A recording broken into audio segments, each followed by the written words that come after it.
चलो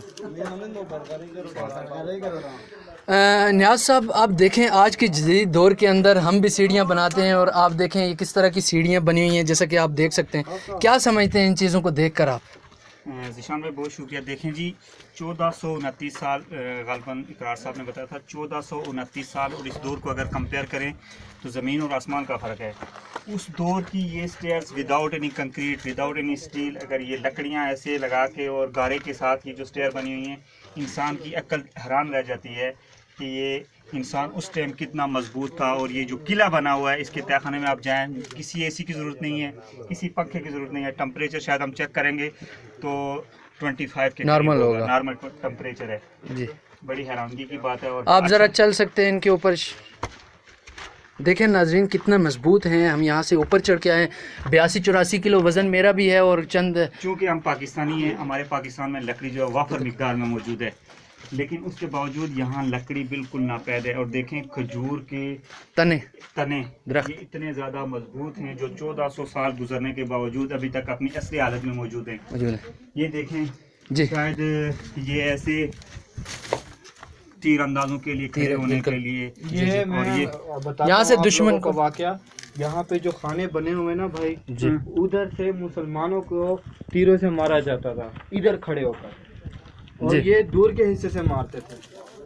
ये जो खाना बना हुआ है ना छोटे छोटे, तो ये काफी लोग तीर से मारते थे जी। बिल्कुल, यहाँ से क्योंकि तीर नीचे की तरफ चला जाता है, लेकिन ऊपर की तरफ ये सबसे ज़्यादा हाइट वाली जगह पे हम मौजूद हैं जी। यहाँ से पूरा जो है ना व्यू नज़र आ रहा है आपको चारों तरफ। आप देख सकते हैं, मैंने जैसे कि आपको पहले बताया कि मदीना में मेरे आने के बाद मैंने पहला सफ़र ऐसा किया है जो मुझे इंतहाई खूबसूरत लगा है। यहाँ पर आप सरसब्ज़ बागात भी देख सकते हैं, और आप एक सफ़ेद मट्टी के ढेर, और इस तरह तक यहाँ पे किसी किस्म की कोई आबादी नहीं है। और जैसे आप देख सकते हैं वो पीछे कुछ आबादी काफ़ी ज़्यादा तादाद में लोग देखें मौजूद हैं, लेकिन किले के इर्द गिर्द नहीं है, काफ़ी दूर हैं, वो भी मौजूद हैं। तो बड़ा ये दीवार अगर आप दिखाएं, देखते हैं कि इस दीवार गारे की बनी हुई है, पत्थरों की है। ये मिट्टी की बनी हुई है, जिसे हमारी ज़ुबान में गारा बोलते हैं।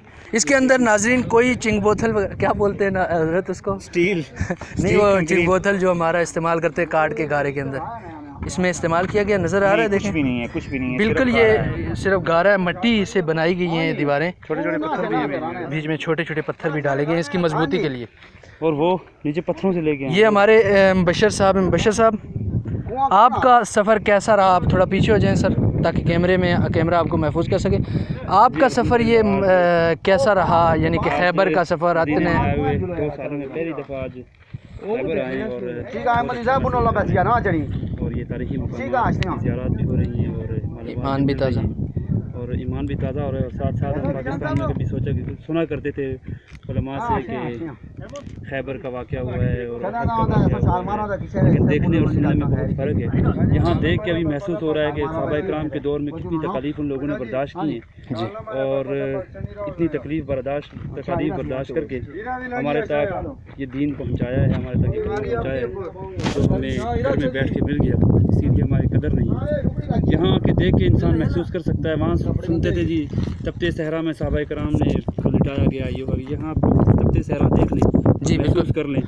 अभी हम एक तरह का आपका ईमान बहुत ज़्यादा ताज़ा हो जाता है इन मकामात पर आके। गाड़ी में बैठ के आए हैं हम लोग, थोड़ा और यहाँ से ऊपर मेरे ख्याल में 1 किलोमीटर भी हम ऊपर चल के नहीं आए, जो साथ पानी लेके आए। तो सहाबा इकराम के दौर के बारे में ज़रा सोचें, 14 साल पीछे चले जाएँ, उन लोगों ने कैसे गुजारा किया होगा। कहाँ है पानी, कोई सहूलत नहीं थी, कोई गाड़ी नहीं है, कुछ भी नहीं है, लेकिन फिर भी वो लोग जो है ना वो इतना दूर तक सफ़र करते थे, सफ़र करके आए हैं। तकवा, ये वो तकवे की मिसाल है, ये वो इस्तेकामत की मिसाल है, ये वो खुदा पर उसकी वहदानियत की मिसाल है, जिसकी बदौलत सहाबा इकराम के ईमान इतने मजबूत हुआ करते थे। शायद कि हम उस दौर के अंदर होते तो इतने मजबूत और मरबूत ना होते, इतने मुनज़्ज़म ना होते, और इतने हमारे हौसले बुलंद और बाला ना होते।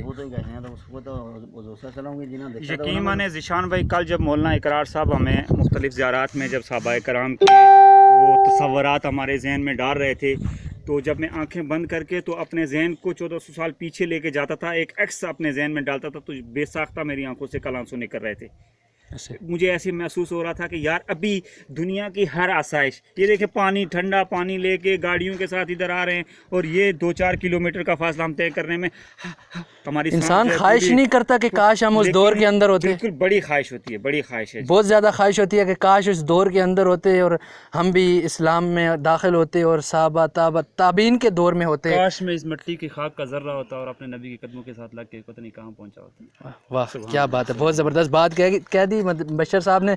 इसी के साथ अभी हम थोड़ा सा स्टे करते हैं और एक नई जगह पर आप नाजरीन को दिखाते हैं हमारे साथ। ओके जी, बहुत शुक्रिया ज़ीशान भाई, अल्लाह पाक आपको जज़ाए खैर दे। अब दूसरे मुकाम पर हमारे साथी चूँकि काफ़ी